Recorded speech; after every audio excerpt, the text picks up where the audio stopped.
Greetings! Welcome to the devlog for update 81 of Hot Dogs, Horseshoes, and Hand Grenades. We're going to start off as always with a quick sound check. Make sure your speakers aren't up too high. Wonderful. So what have we got for you this week? Well, I am incredibly excited because we've got something that's been very long requested, and that has just been an absolute blast for me to implement. That's right, we finally have a muzzle-loading flintlock. Look at that beauty right there. We're starting small with our first one, with this little pistol here. Let me actually drop that there.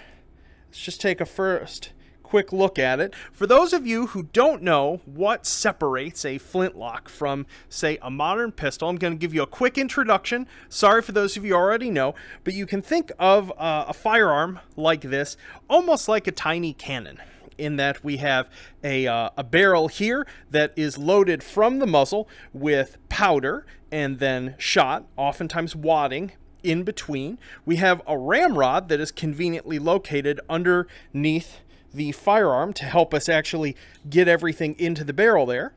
And then we have a, well, I would call it a hammer. It's technically called a cock, but, you know, people giggle too much when you just call it that, with a piece of flint there in it. And we have this little front piece here called a frizzen, which when we pull the trigger, and we actually have that set up, the flint comes forward, strikes the frizzen, creates sparks, like so. And then those sparks travel through a tiny little connection here from a little bit of powder left in what's called a flash pan to ignite the powder in the barrel and fire the projectile. This was really state-of-the-art for hundreds of years when it came to projectile weapons, and it has, as you might imagine, this is different enough from our sort of modern firearms that this required completely unique systems for everything. And boy howdy did I get into the details working on these systems. So, to load this sucker, we're going to start with the simple method, which is to use a paper cartridge.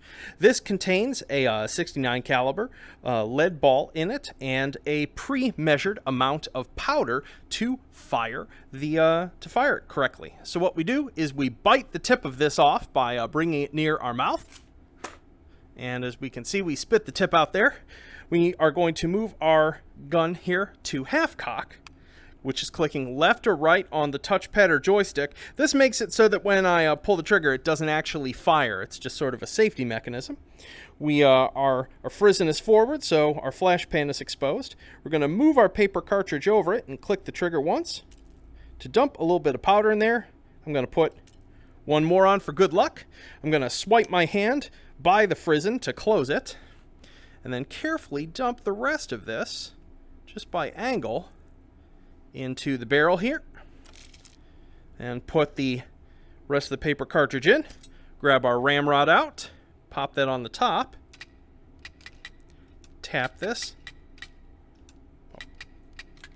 There you can hear the pitch change. That means it is as far in as it's going to go.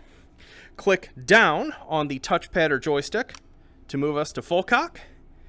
Take aim and fire. Wonderful. So as you could probably hear there was a little bit of a delay between our flash pan igniting and the projectile firing. This will actually be based on how much powder you put in the flash pan.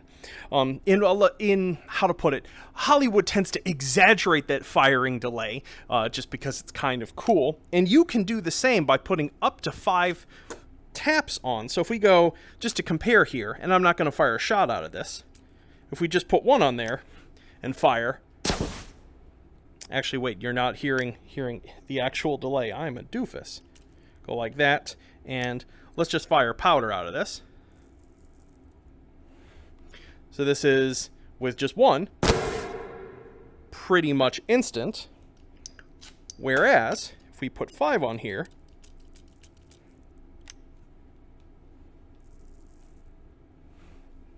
note the delay here.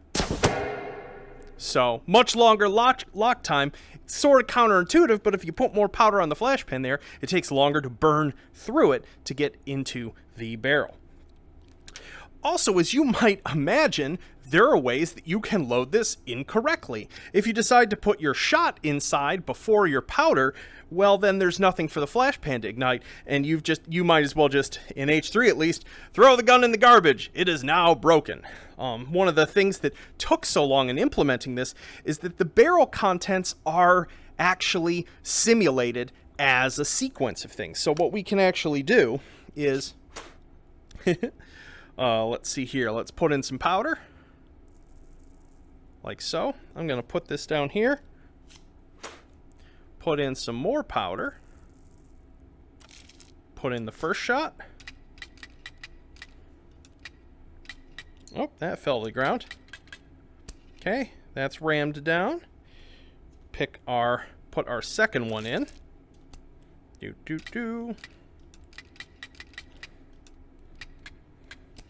Wonderful.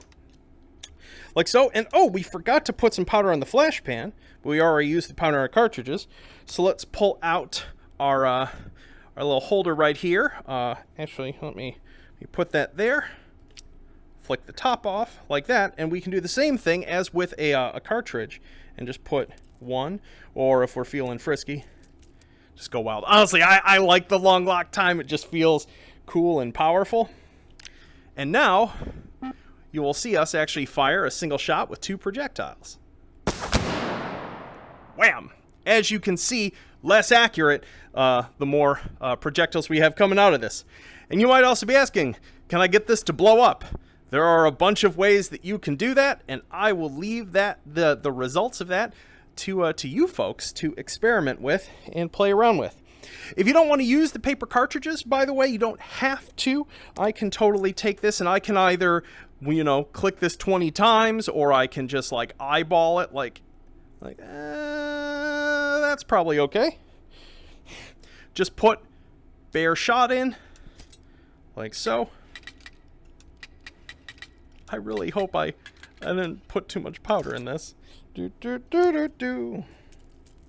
Like so. And wham! Ooh, that was a little more recoil behind that. I think I put a little bit too much powder in. Not enough to blow it up though. Okay, what else? We've got a number of other. Oh, this is really important. You might imagine if you are smashing a little fragile rock against a piece of metal to make sparks, that little piece of rock would eventually break. This also is simulated. Your piece of flint here will eventually wear out. If we just do this over and over again, and each one has a simulated random lifetime. I'm just gonna, oh, there we go. Look at that, this one broke early. So there we go. It's no longer creating one, so we have to replace our flint. So just pull the hammer back into like so. Click there to undo the screw. Take the piece of flint out. Throw it away. Grab a fresh one. Pop it in there. Do the screw. And beautiful. Look at that. Working again. Oh, let's see. What else can we do? What else can we do? Oh, of course, very importantly as well, gravity does matter. As I said, you can, if you just have your frizzen forward, you dump the gun upside down, the powder will fall off of it. Usually it will. That must still be slightly bugging out on me. But also if you just put it in the barrel, like we can just put a whole bunch of it on there. This is one of those magic black powder flasks of holding, so it never runs out. This will, if we just tip the gun down, by the way, this will just dump out the black powder. So make sure to actually put a shot on it if you don't want it falling out of there. Yep. That should be drawing as that's probably just a rounding error. Blast it all. Anywho. There we go. Clear that right off. Wonderful. And let's jump over to the proving ground real quickly just to see one more fun little thing that I implemented with this sucker. All right. Over in the proving ground, you might have been asking yourself, well, if I'm done if I'm done ramming that home and I just leave the ramrod inside the gun, well, clearly that should also fire out as a projectile too, right? You bet it does. Oh, what was that?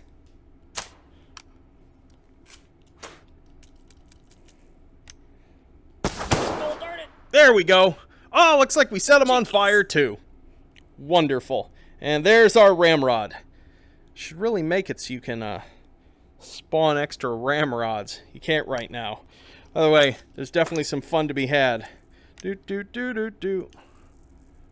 Just shooting them with fire. Oh! Still dangerous without a shot. Wonderful. Anywho, let's jump out of VR and talk about the other stuff in this update. Yo! So I hope you are excited to play around with the new toy. As you might imagine, that Flintlock pistol is now the most complexly simulated firearm in H3 by a lot. Getting all of this stuff working involving the barrel simulation. If you obviously don't do this in real life, but if you actually look down the barrel, you can see what's in it at all of its various states. That took a ton of time to do. And as I said, when you go to fire it, based on the amount of powder that's in it, the number of projectiles that are in it, you're going to get varying results of muzzle velocity, accuracy, recoil, does the thing explode, does it jam? You can underload it with powder so it just squibs and then you have a broken gun. And so I've tried to, even in certain areas where it might not be 100% realistic, I've at least tried to do justice to the thing that can happen in that circumstance with the firearm while still giving you lots of room to play. So yeah, but in addition to that, there is another graunchy job in the Kappa Coliseum. I look forward to seeing the various ways that those of you who play with it figure out how to optimize it and break it and work around its rules for your benefit, just like y'all did with the first one. So, as I said, I don't want to spoil the surprise of it, just like last time. So if you're not playing the game and you're curious what that's like, I would definitely check out the subreddit /r/H3VR over the weekend, as I'm sure folks will end up posting videos of them doing goofy things with it and coming up with creative solutions for it. So yeah, well, that just about does it for this week. I am absolutely exhausted. It was several very long nights finishing up the simulation work on this, but it was absolutely worth it. I don't know. I'm just buoyant right now because it's been a while since I've had a single thing in the game that I could just sink my teeth into that gets back to the core of what I feel makes H3 super unique, which is sort of like just tumbling down the rabbit hole of simulation detail in an object and a set of micro interactions for that object and seeing where they lead, seeing what sort of design challenges pop up, seeing what's fun, what isn't, and just really trying to privilege player expressivity with that object and discovering all of the different things you can do with it. And trust me, there's a bunch of stuff with it and the sub-objects with it that you can do that I intentionally did not show off today so that you could discover them playing around with it. Anywho, I hope you all have a wonderful week, and I'll see you all next Friday. Peace.